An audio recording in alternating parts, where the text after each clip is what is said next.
सत्य घटनाओं से प्रेरित है। जिनके साथ ये घटनाएं घटी उसकी वास्तविकता उन्हीं तक सीमित है।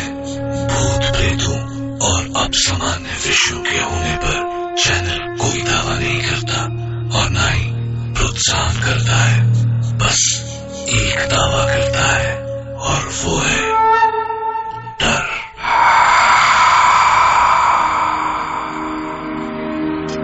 क्या आप कभी भीड़ में कुछ पलों के लिए किसी अपने से बिछड़े हैं? कैसा महसूस होता है? पर अगर कोई जिंदगी से ही बिछड़ जाए तो? क्योंकि जीवित और मृत इंसानों की दो अलग अलग दुनिया है जो अपने आप में पूरी हैं, पर दरअसल एक दूसरे के बिना उतनी ही अधूरी भी। और उनका एक दूसरे के बिना ये अधूरा होना ही उन दोनों दुनियाओं के बीच पुल बनाता है। और बेशक कभी कभी ये पुल बहुत खौफनाक हो जाता है। मैं सौरभ सिन्हा, मेरी लखनऊ में जॉब लगी और वहीं अपनी कलीग रेनू से प्यार हो गया और शादी भी। पर हम 7 साल में किराए का घर बदल बदल के परेशान हो गए थे। सो हमने लोन करा के एक सुंदर सा 2 बेडरूम हॉल का फ्लैट खरीद लिया। ये हमारे सपनों का घर था जहां सब कुछ बहुत अच्छा था, सिवाय एक पगली के जो सोसाइटी के एंट्रेंस पे हमेशा बैठी रहती थी। अरे तू यहाँ हो? यहाँ आवा ना लाडो, हमार लाडो, हमारे पास आजा बेटिया। लाडो आजा, गोदी में आजा हमार। ए लाडो आना हमार पास। लाडो काहे अम्मा को सतावत है? लाडो आना बेटिया। लाडो वो हमेशा यही एक रट लगाए रहती थी। बिल्डिंग के दूसरे लोगों की तरह हम भी कभी कभी खाना डाल दिया करते थे उसके सामने। पर जो भी हो, नए घर में बहुत अच्छा लग रहा था हमें। सुनो रेनू, एक अच्छा सा सोफा देखा है मैंने, क्या कहती हो? सोबू तुम भी ना जितने पैसे जमा किए थे डाउन पेमेंट में लग गए।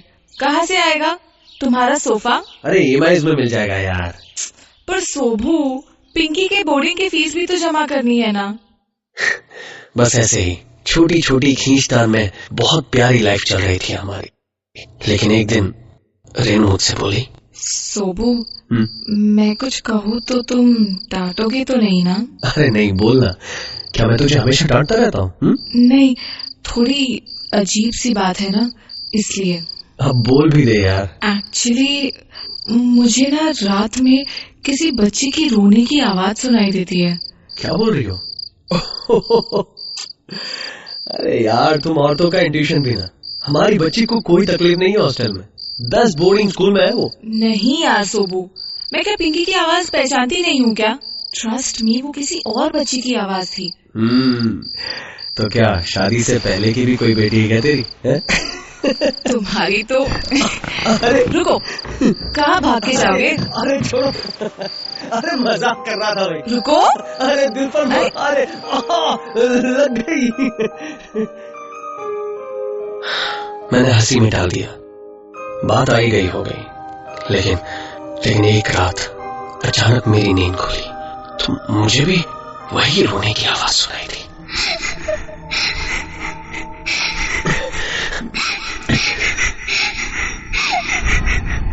मैं झटके से बिस्तर से उठ गया। मैंने रेनू को डिस्टर्ब नहीं किया, चुपचाप उठ के दरवाजा खोला और बाहर गैरेज में इधर उधर देखा। ये आवाज कहां से आ रही है, पर कहीं कुछ नहीं मिला तो वापस लौट आया। पर तभी लगा कि ये आवाज तो बाहर हल्की थी, जबकि यहाँ घर के अंदर ज्यादा साफ सुनाई दे रही थी।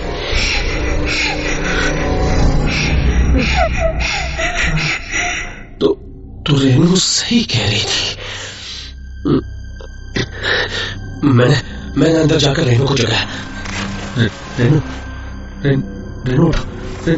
रेनू क्या सोबू, सोने दो ना, कल सुबह ऑफिस जाना है। रेनू देख, सुन, वही आवाज आ रही है। हा? कौन सी? तुम्हें भी सुनाई दी? हाँ। यही तो मैं कह रही थी, कहाँ से आती होगी ये आवाज सोबू? तुम डरना मत। एक बात बताऊं? क्या? मैंने बाहर जाकर हर जगह देख लिया, पर ये आवाज शायद हमारे घर से ही आ रही है। नहीं नहीं नहीं, ऐसे मत बोलो सोबू।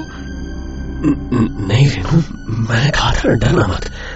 पर हमारे घर में ही क्यों सोबू? कौन है वो?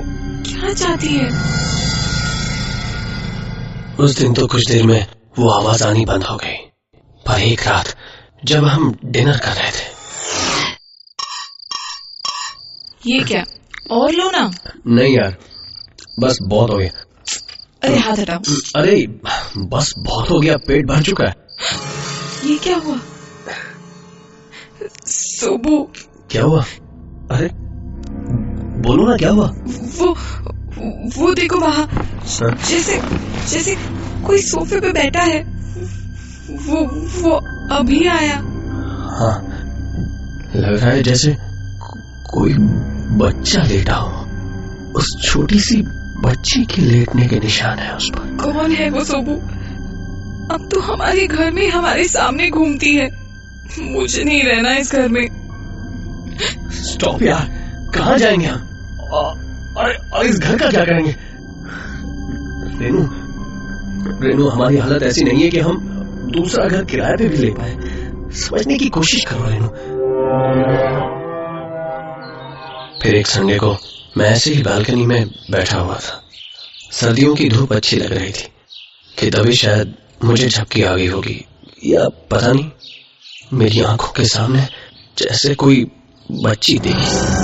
सांवली सी, गंदी सी, बदन पे कोई कपड़े नहीं, सिर्फ कमर पे बंधे काले धागे में लटकता हुआ चांदी का छोटा सा घुंघरू।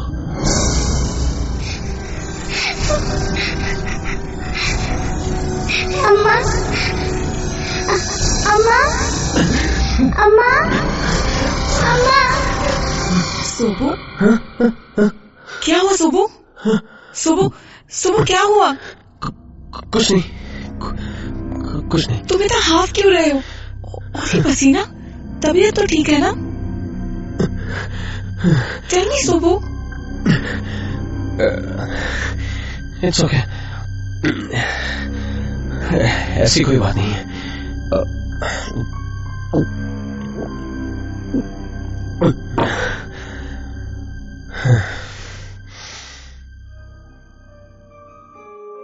रेनू बहुत डर गई थी, इसलिए मैंने उसे ये बात नहीं बताई। पर इसके बाद तो मुझे वो सपना यहाँ वहां बैठते बैठते हर जगह दिखने लगा। मतलब कभी भी खुली आंखों से भी घर की आबो हवा ऐसी भारी हो गई थी कि कभी कभी तो सांस लेना भी मुश्किल हो जाता था। और ये सब एक छोटी सी बच्ची कर रही थी, पर मैं करता भी क्या।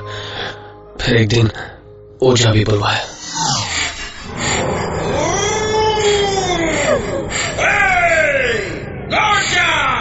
लौट जा इस घर से, छोड़ दे इस घर को, छोड़ दे, चली जा, नहीं तो बंद करके पेटी में डाल दूंगा।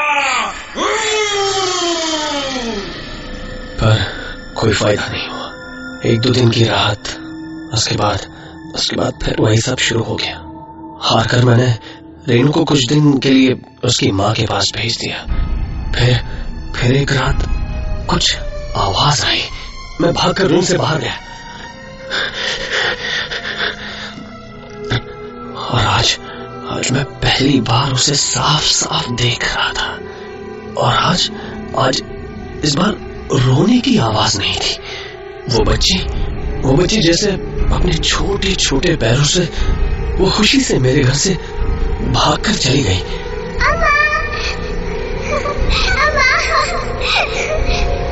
मैं भी उठकर तेजी से बाहर की ओर लगा, पर मैंने बाहर जो देखा था वो देखकर यकीन नहीं हुआ। वो पगली वो पगली औरत गैलरी के एक कोने में अपने हाथ फैलाए उस छोटी सी बच्ची को बुला रही थी। यहाँ आओ हमारी लाडो, लाडो बिटिया, अम्मा के पास आओ। मेरी प्यारी बिटिया, लाडो बिटिया, आजा अम्मा के पास। प्यारी बिटिया। और वो बच्ची भागती हुई गई और उसकी गोद में समा गई। ये कोई सपना तो नहीं था। वो पगली एक जिंदा औरत उस बच्चे को गोद में कैसे उठा सकती थी? लाडो बिटिया, मेरी प्यारी बिटिया। और फिर वो सीढ़ियों से सीधी ऊपर चली गई। जाने क्यों पर उस रात मुझे बहुत चैन की नींद आई। बहुत दिनों बाद मैं चैन से सोया, और जब मैं सुबह उठा तो नीचे से लोगों की आवाजें आ रही थी। मैं नीचे उतरा और उस भीड़ के बीच रास्ता बनाकर आगे बढ़ा तो सामने वो पगली औरत पड़ी थी, बिल्कुल शांत।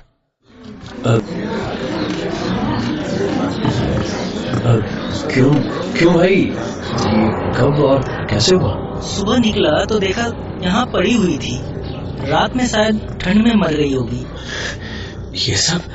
ये सब जो मैंने देखा था सुबह और रात को, उससे मेरा दिमाग चकरा गया था। शाम को मेरी पास की ही ए ब्लॉक की बिल्डिंग में एक बुजुर्ग से बात हुई। वो बहुत वक्त से वहां रहते थे। कौन थी ये पगली, जानते हैं आप? मजदूर थी। जब यहाँ काम चल रहा था CD और E ब्लॉक का, तो बहुत सारे बिलासपुरी लेबर काम कर रहे थे इस साइड पे। उन्हीं में से एक थी इसकी एक छोटी सी बच्ची गड्ढे में गिर के मर गई थी। अरे कैसे हुआ था ये? अपनी माँ के आंखों के सामने। उस वक्त उसकी माँ बिल्डिंग में काफी ऊपर चढ़ी हुई थी, काम कर रही थी। तब यहाँ काफी सुनसान रहता था। आसपास जंगल झाड़ियां सी थी। मैं यहीं इस बालकनी के बाहर देख रहा था। मैंने देखा वो बच्ची रोती रोती अपनी माँ को ढूंढती हुई जा रही थी।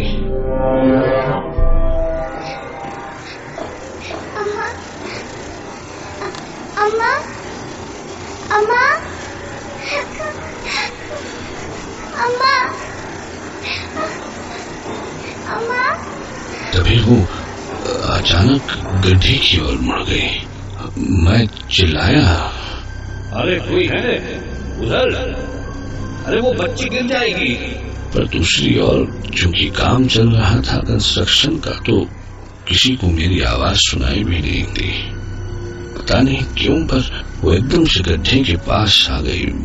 मुझे समझ में नहीं आया कि मैं क्या करूं क्या ना करूं। मैं एक बार फिर से चिल्लाया, अरे रुक जाओ, रुको।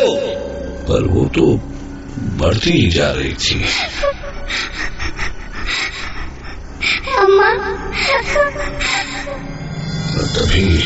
तभी उसका पांव फिसला और वो गड्ढे में जा गिरी। काफी पानी था उस गड्ढे में। मैं भागा, पर जब तक सीढ़ियों से नीचे उतरकर वहां तक पहुंचता तब तक कुछ मजदूर पहुंच गए थे। लाडो, लाडो, अरे बचा लो अपनी बिटिया को। लाडो, लाडो, लाडो, अम्मा आ रही है। लाडो, लाडो, बचा लो बिटिया को। बचा लो अपनी बिटिया को। लाडो, लाडो। अरे रस्सी डाल वहां से। कस के पकड़ा। हाली कर। अरे उतना हिलता ही नहीं। यहाँ लेटाई दो। पर जब तक उस बच्ची को निकाला तब तक वो बच्ची मर चुकी थी। हाय रे लाडो, मेरी बिटिया, मेरी लाडो बिटिया, कोई नहीं बचाया उससे। लाडो बिटिया।